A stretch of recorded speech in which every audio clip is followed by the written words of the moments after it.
Okay, so I'm going to do a quick demo on presenting your stuff in Marmoset.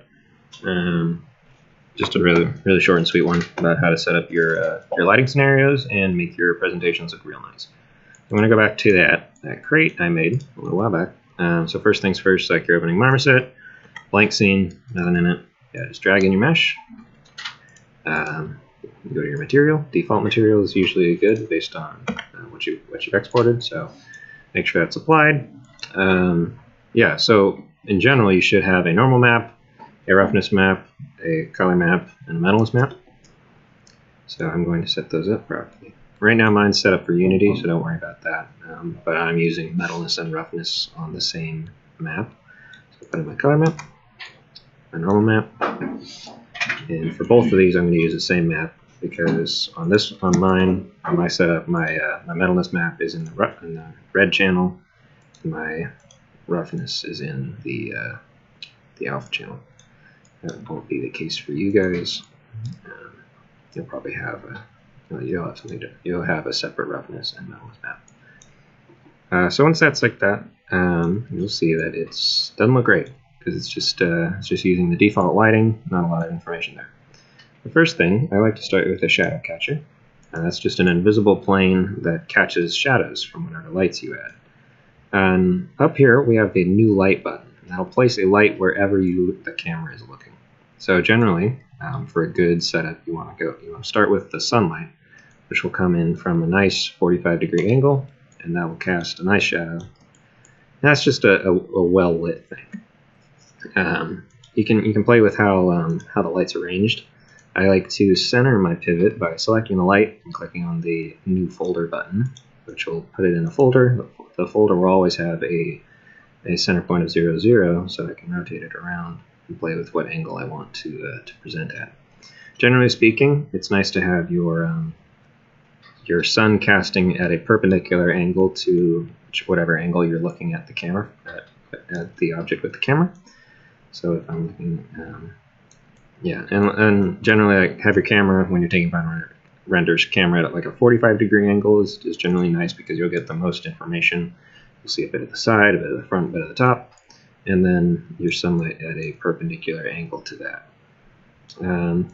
But that's not enough because one light does not cast enough interest light. So what we want to do is come to the front, and this will be our fill light. If you're talking in like a photography sense, you've got your directional light, your fill light, and your rim light. So what we've just added is the fill light, and this will just add some front lighting, some very close, very direct lighting to the front.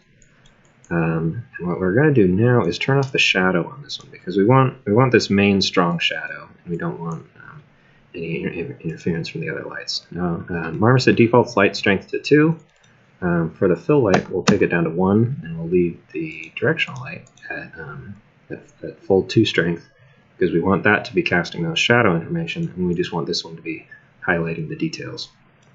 And then from the side angle, we're going to add a rim light. And this one will cast light on the highlight edges. Actually, we'll move that back a little bit. That one is very helpful at the opposite angle of the directional light.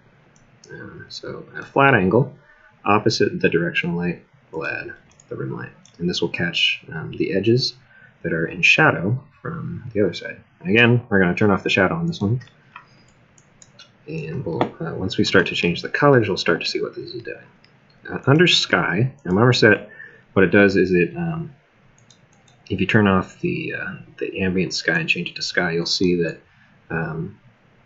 your object is being surrounded by this, it's called a HDRI image, which is just a skybox 360-degree capture.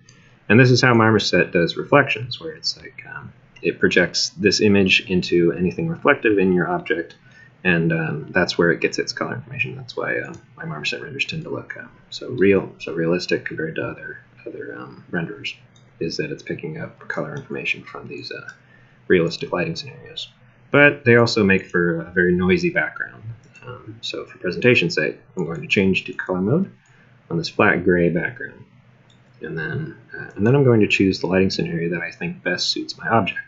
It randomizes every time you have a Marmoset, so you'll have to set this up every time. but it's generally a matter of just scrolling through and seeing what most complements your object. I usually like things like late day field, depending on what kind of materials I'm using. In this case, they're a bit drab, so the blue doesn't do it much favors. So I'll instead do something like Castle Sunset's usually nice. It's got this warmth. Museum can be nice, and then I can rotate from there and make sure I'm getting the best angle. That feels pretty good. And then I'm going to tune the strength of the lights. So this one I can take up a little further. We'll start to get those nice highlights.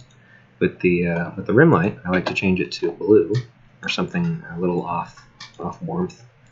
Sometimes it's nice to change the sunlight, give it a little bit of color, and then the rim light to more blue. Crank up the strength there, so we're starting to see like that's a nice highlight. That's giving it some edge definition. And then the front light can stay white, and we can tune that as necessary. We don't want it too strong because we don't want to blow out the sunlight. We don't want to blow out the textures. And that feels pretty good. I can drop all my lights into a group again and see if I like this angle. I want to change it in all. And then I can selectively remove lights from the group. So if I like where the front light and top light are at, if I want to change the rim light, just leave the rim light in the group and rotate that a little bit. So I can decide, like, yeah, it's a bit nicer. If I want to change the angle, I can do that too. That's pretty good. Okay, so that feels pretty good for the lighting. So now we can get into the fun image effects that Marmoset really shines when we start to make your stuff real shine. So first thing, so we'll go into render, and under render we have a lot of options, and but there's not a lot to remember here. There's just a couple of boxes to check, and otherwise the default settings will do you just fine. So first things, I like to check local reflections. This makes the object reflect color from inside itself instead of just the outer HDRI image. And this is, again, more realism. It looks really good on strongly metallic images. So if I clear the these things, you'll start to see that with it being fully metal, it'll start to pick up its own internal color.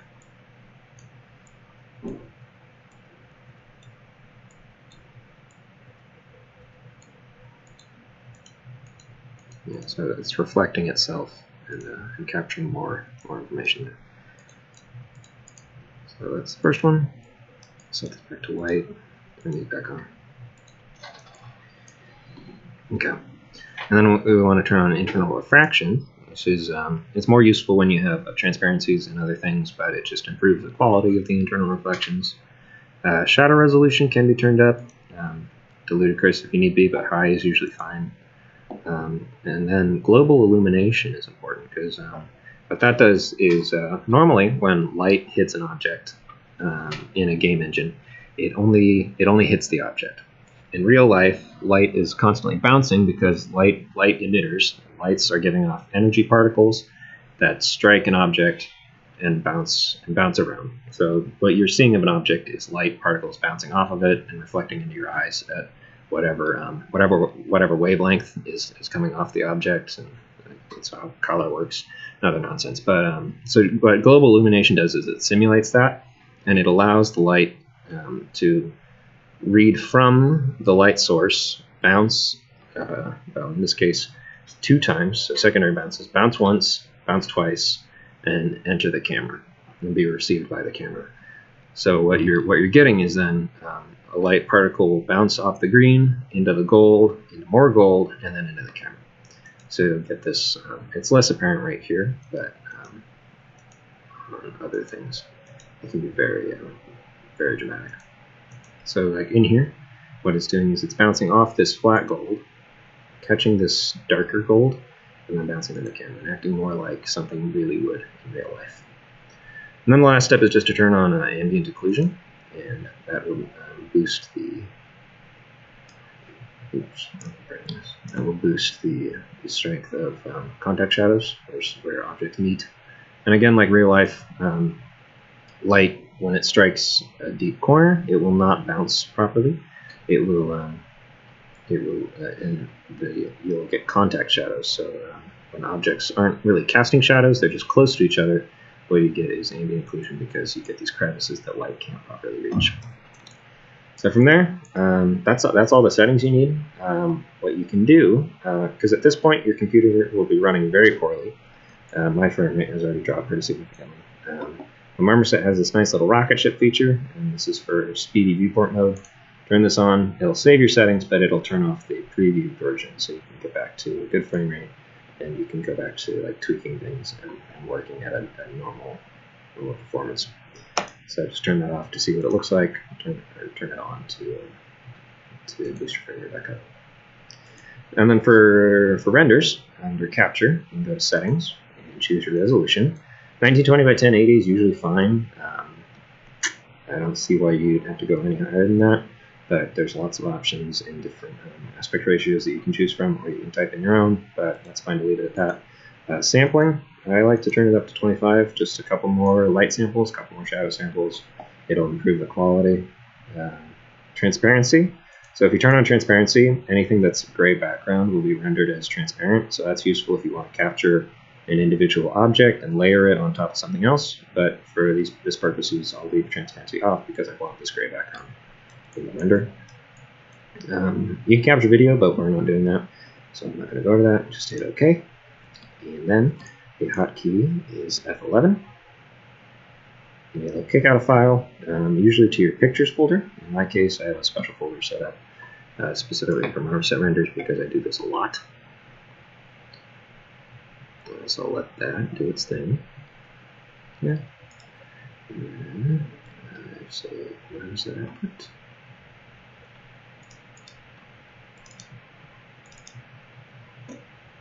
And there we have a nice create render. And so go ahead and use this technique. Use these lighting techniques. Study if you want to look up like videos on how photographers light their things.